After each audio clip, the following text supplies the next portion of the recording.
একটা নতুন ভিডিও নিয়ে চলে এসেছি। আমাদের এই ভিডিওর টপিক হচ্ছে এসআইআর ফর্ম ফিল আপ করা। আচ্ছা, তার আগে বলে নিই যে এই এসআইআরটা কি। এসআইআরটা হচ্ছে একটা মানে নির্বাচন কমিশনের দ্বারা তৈরি একটা প্রকল্পের মতন আর কি। এটার উদ্দেশ্য হচ্ছে যত ভুয়ো ভোটার, যেমন হচ্ছে ভুয়ো ভোটার বলতে এমন ব্যক্তি মারা গিয়েছে, তাদের যদি ভোটার লিস্টের নাম থাকে, ভোটার কার্ড থাকে, সেই হিসেবে ভোট দেওয়া হচ্ছে কিনা, এগুলো যাতে ধরা পড়ে, যে কোনোভাবে যেন তাদের নামটা যেন বেকারভাবে ভোটটা যেন না হয়। যে সমস্ত ব্যক্তির ভোটার লিস্টের নাম নেই কিন্তু সেই সমস্ত ব্যক্তির ভোট চলছে, এই হিসাবে সন্দেহ করেছে সরকার, সন্দেহ করেছে, সেই জন্য এই এসআইআর পদ্ধতির মাধ্যমে আমাদের সামনে এই ফর্মটা তুলে ধরা হয়েছে এবং এই এসআইআরটা করা হচ্ছে। এর উদ্দেশ্য এটাই।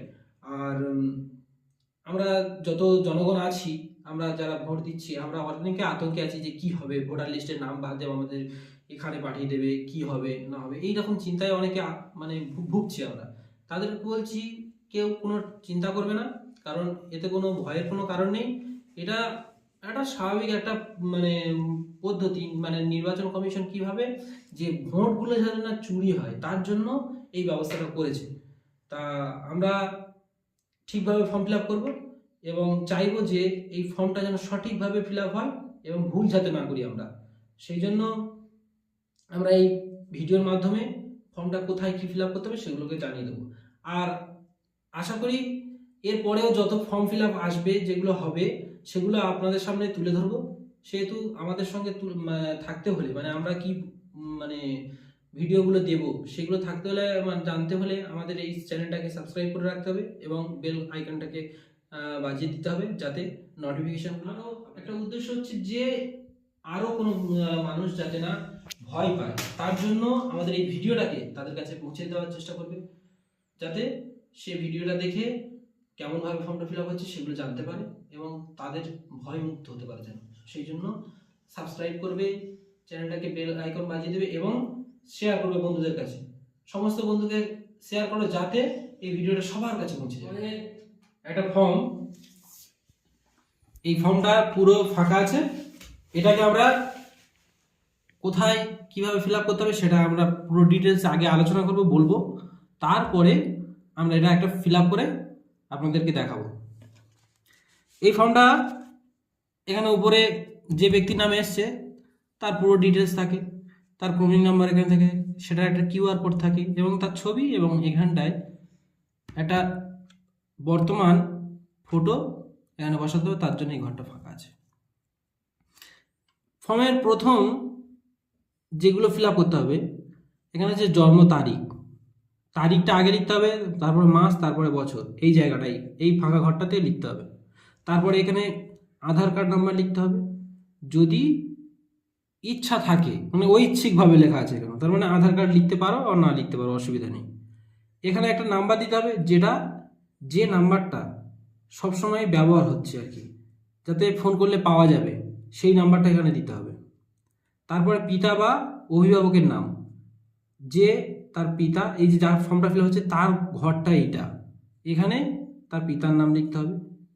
তারপরে তার পিতার এপিক নাম্বার যদি থাকে, 2025 সালে তার বাবা যদি বেঁচে থাকে বা মা অভিভাবক যদি বেঁচে থাকে, তাহলে তার ভোটার কার্ড নাম্বার এখানে এপিক নাম্বারটা বসাতে হবে।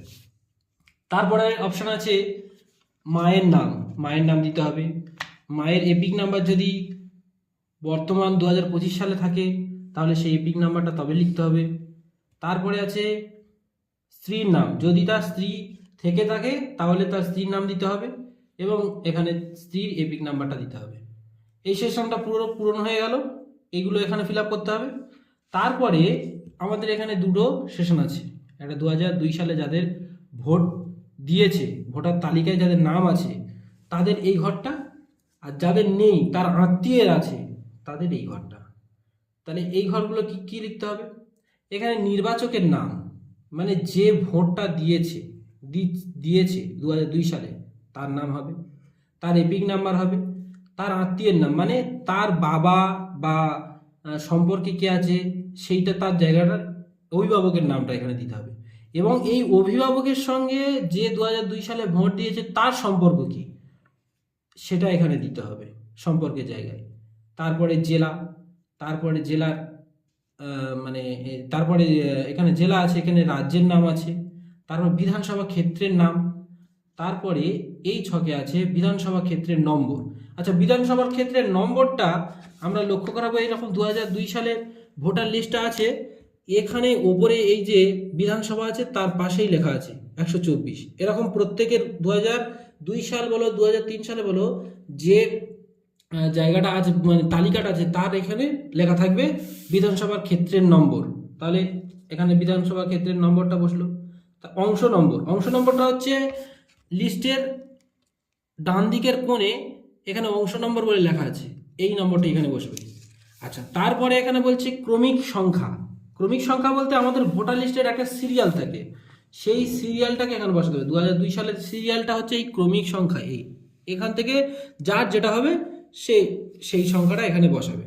আচ্ছা, এবারের সেশনটা হয়ে গেল 2002 সালে। এবারে যাদের 2002 সালে নেই তার আত্মীয় বা তার পিতা, তার মা, যে কেউ যার যদি থাকে মানে তার আত্মীয়ের মধ্যে কেউ যদি থাকে তাহলে এই সেশনটা তার। এখানে নাম লিখতে হবে তার আত্মীয়ের নাম, যদি তার বাবা থেকে থাকে তার এখানে তার বাবার নাম লিখতে হবে, তার এপিক নম্বর লিখতে হবে, বাবার এপিক নাম্বার তখন বর্তমানে কি ছিল সেটা লিখতে হবে, যদি না থাকে তাহলে লিখতে হবে না, ফাঁকা দিতে হবে। আত্মীয়ের নাম মানে যার পিতা যদি থাকে তার পিতার সঙ্গে আত্মীয় সম্পর্কে কে ছিল তার এখানে নামটা দিতে হবে, এবং তাদের মধ্যে সম্পর্ক কি সেই সম্পর্কটা এখানে লিখতে হবে। তারপরে জেলা, রাজ্যের নাম, বিধানসভা ক্ষেত্রের নাম, আবারও সেম যে বিধানসভা ক্ষেত্রের নম্বর, আবারও বলে দিচ্ছি বিধানসভা ক্ষেত্রের নম্বর হচ্ছে এই যে আমাদের ভোটার তালিকা আছে 2002 সালে তার বাম দিকের কোণে বিধানসভার নাম থাকবে এবং তার পাশে বিধানসভা ক্ষেত্রের নম্বর থাকবে। তারপরে অংশ নম্বর, অংশ নম্বরটার ভোটার লিস্টের ডান দিকের কোণে দেওয়া থাকবে অংশ নম্বর বলে, এবং সিরিয়াল নম্বর যেটা ক্রমিক সংখ্যা বলছে ফর্মে, এই সিরিয়াল নম্বরটা এখানেই আছে। এগুলোকে আমরা ঠিকঠাকভাবে ফিল আপ করবো। আবার একটা কথা মনে রাখতে হবে যে ফর্মের ভিতরে কোনো কাটাকাটি চলবে না। কাটাকাটি থাকলে কোনো রকমভাবে যদি কাটাকাটি হয়ে যায় তার জন্য সমস্যা হতে পারে, সেই জন্য কাটাকাটি আমরা করবো না, ধীরে সুস্থে ফিল আপ করবো, এটা আমরা লক্ষ্য রাখবো। দরকার পড়ে আমরা এটাকে ডবল ভাবে জেরক্স করব, ডবল জেরক্স করে রাখবো। একটা যদি ভুল হয় তার জন্য পরবর্তীকালে যে ফর্মটা যেন আমরা ফিল আপ করতে পারি তার ব্যবস্থা আগে থেকে করে রাখবো। যেহেতু এসআইআরটা একটা খুব ভয়ঙ্করভাবে আমাদের সমাজের মধ্যে প্রভাব ফেলেছে, কারণ এতে অনেক মানুষ আতঙ্কে আছে, যেহেতু ভুল হতেই পারে ফর্ম ফিল আপ করলে।